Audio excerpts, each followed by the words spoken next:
புதிதாக தாவேகா களத்திற்கு வந்திருக்கிறது. இந்த முறை முதன்முறையாக சட்டமன்ற தேர்தலை நீங்கள் எதிர்கொள்ள இருக்கிறீர்கள். திமுக தரப்புல பேசின விருந்தினர்களும் சரி, அதிமுக பாஜக தரப்புல பேசின விருந்தினர்களும் சரி, கூட்டணி பலம் அப்படிங்கிறத முன்னிலைப்படுத்திருக்க. எங்க கூட்டணி பலமாக இருக்கு அப்படின்னு நீங்கள் இதுவரைக்கும் தனித்து போட்டி என்ற அடிப்படையில தான் நீங்க தேர்தலை சந்திக்க போவீர்கள். நீங்கள் எப்படி களத்துல முந்தி இருக்கிறீங்க அப்படின்னு ஜஸ்டிஃபை பண்ண போறீங்க.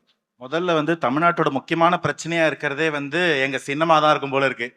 வந்தோடனே எடுத்துட்டு வராதீங்க நீங்க சொன்னீங்க.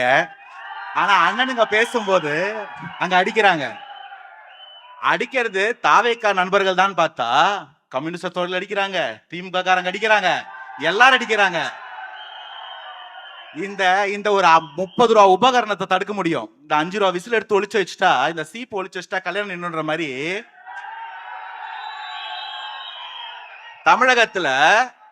தமிழகம் பத்தி எரிஞ்சுக்கிட்டு விசில் அடிக்கிறதுல பிரச்சனை இல்ல. யார் அடிக்கிறான்றதான் பிரச்சனை. கூட்டத்துக்கு வர்றவங்களுக்கு சங்கு உதாம இருந்தா சரி. முடிக்கிறோம். தமிழக எனக்கு முன்னாடி சின்னம் மட்டுமே போதுமான பலத்தை தந்துரும் இந்த தேர்தல். நான் வரேன், நான் அந்த எக்ஸ்பிளனேஷனுக்கு வரேன். ஆனா தமிழகத்துல இருக்கிற பிரச்சனைகள் எல்லாம் தெரியறது இல்ல. ஒரு தூய்மை பணியாளர் விசில் எடுத்துட்டு போனா இந்த வார்டுக்குள்ள விசில் வரக்கூடாதுன்னு புடிங்கி வச்சுட்டு ஒரு ஒளிபெருக்கான் கொடுக்குறாரு. 4.5 வருஷமா ஒளிபெருக்கான் வாங்க தெரியல, இன்னைக்கு ஒளிபெருக்கான் வாங்கி கொடுக்குறாரு. அக்கறை பாருங்க, கவுன்சிலோட அக்கறையா. கிரிக்கெட் ஸ்டேடியத்துக்குள்ள விசில் எடுத்து போக கூடாதுன்னு சொல்லிட்டாங்க. உடனே என்ன படி போட்டாங்கன்னா, ஐயோ அது கிரிக்கெட் வாரியம் சொல்லிடுச்சுன்னாங்க.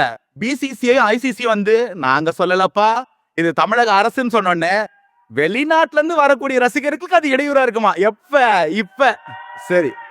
எனக்கு என்னன்னா, எனக்கு மூத்தவர்கள் எல்லாம் முன்னாடி பேசும்போது ஒரு நல்ல கம்ஃபர்டபுளான ஒரு ஜோன் வந்துடும். இந்த மணிமேகலை காமெடி வரும்ல, மணிமேகலை 2 தெய்வமும் மாறி மாறி உண்மையே சொல்லுது, இதுல எந்த தெய்வத்தை பார்த்து நீயே தேர்ந்தெடுத்துக்கணும் வடிவல் ஜோக்குன்னு வரும். அவங்க எல்லாம் அவங்களோட பிளாட்ஃபார்ம் கிளியர் பண்ணி வச்சிருவாங்க. எங்களுக்கு அந்த பிச்சில் பேட் பண்றதுக்கு ஸ்டார்ட் பண்ணிக்கலாம். தமிழகத்தோட பெரும் பிரச்சனை பத்தி பேசணும் அப்படின்னு நான் யோசிச்சேன். இல்ல போட்டியே அவங்க 2 பேருக்குள்ள என்னன்னு இப்ப பேசுறாங்க. அது இருந்துச்சு, இப்ப களம் வேற. Messenger is always important than the message. ஒரு கருத்தை, ஒரு வாக்குறுதியை யாரு கொடுக்கறா, அவங்க யாரு கூட கூட்டணியில இருந்து கொடுக்கறாங்க, அவங்க இந்த வரலாற்றுல அவங்க பேச ஆரம்பிச்ச காலத்துல இருந்து பேசுனது என்ன, செஞ்சது என்னன்னு மக்கள் எப்பயுமே எடை போட்டு பார்ப்பாங்க. இப்ப திமுக எடை போட்டு பார்க்கும்போது திமுக கொடுத்த வாக்குறுதிகளுக்கும் நிறைவேற்றின கேப்புக்கும் இருக்கிற கேப் இருக்கு இல்லையா, அதை வச்சு பார்க்கும்போதே அவங்களுடைய வாக்குறுதிகளோட உண்மை தெரியும். இன்னைக்கு எழுதி கொடுக்குறாங்க, உங்களின் மிகப்பெரிய கனவு என்ன, திமுகவை ஆட்சியில இருந்து வீழ்த்துவது. திமுக முடிஞ்சு போச்சு. இப்ப அஇஅதிமுக பத்தி சொல்லணும்னா நான் சொல்ல வேண்டிய அவசியம் கிடையாது. அண்ணனே சொன்னாரு, அஇஅதிமுக தலைவர்களே மக்கள் கிட்ட பிரச்சாரம் போகும்போது எப்பா கூட்டணியை மனசுல வச்சு ஓட்டு போடாம முட்டுறாதீங்கப்பான்னு சொல்றாங்க. அது அவங்களே பேக்லாக பாக்குறாங்க, நம்ம ஒன்னும் சொல்ல வேண்டியது இல்ல. பாஜக அதிமுக என்டிஏ கூட்டணியை சொல்றாங்க. அதே போல மத்த கட்சிகளும் யார் எது பேசினாலும் அவங்க பேசுறது என்ன, ஒரே ஒரு கட்சி தாங்க. இல்ல நான் எல்லா கூட்டணி கட்சிகளையும் சேர்த்து அண்ணனுக்கு நிறைய பாயிண்ட் எடுத்து வச்சிருக்கேன். நாம் தமிழர் கட்சின்னு பேரை சொல்லலாமே. இல்ல நான் அப்படி சொல்லுவேன், எங்க பேர் தான் யாரும் சொல்ல மாட்டீங்க, நான் சொல்லுவேன். சரி, மத்த எந்த கட்சின்னு சொல்றேன். ஆனா நான் இங்க நாம் தமிழ் பிரிசைஸா சொல்லல.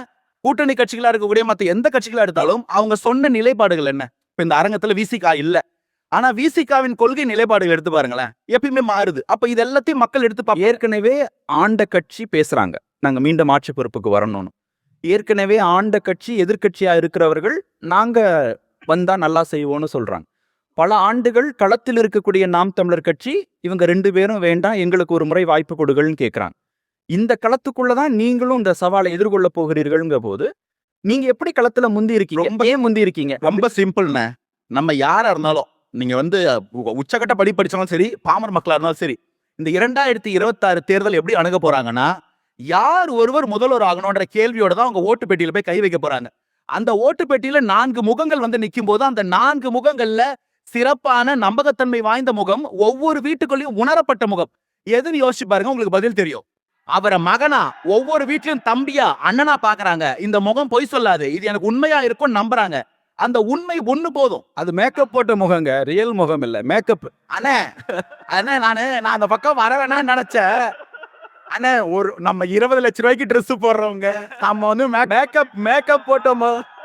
அண்ணே எங்க ஆளுக்கு ஒரு வெள்ளை சட்டை, ஒரு சந்தன கலர் பேண்ட்டும் போயிருந்தே, நம்ம 22 லட்சம் ரூபாய்க்கான சட்டை போட்டு சுத்துறோம். இங்க பாருங்க, ரீல் ஃபேஸ் வேற, ரியல் ஃபேஸ் வேற. உங்க தலைவர் இருக்கிறது ரீல் ஃபேஸ், எங்க தலைவர் இருக்கிறது ரியல் ஃபேஸ். உங்க முன்னாள் தலைவர் அண்ணாமலை படம் நடிச்சிருக்காரு, பாத்திருக்கீங்களா? எச் ராஜா ஐயா இப்போ ஒரு படம் நடிச்சாரு பார்த்து நானே நடிச்சிருக்கேன்.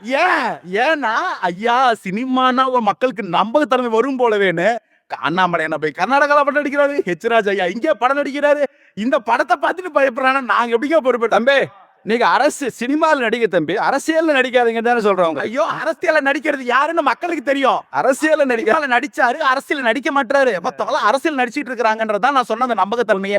முதல்வர் தம்பி ஒருத்தர் தான் கட்சிக்கே கால் சீட் கொடுக்கிறவர். கட்சிக்கே எப்பவாவது கால் சீட் கொடுப்பாரு.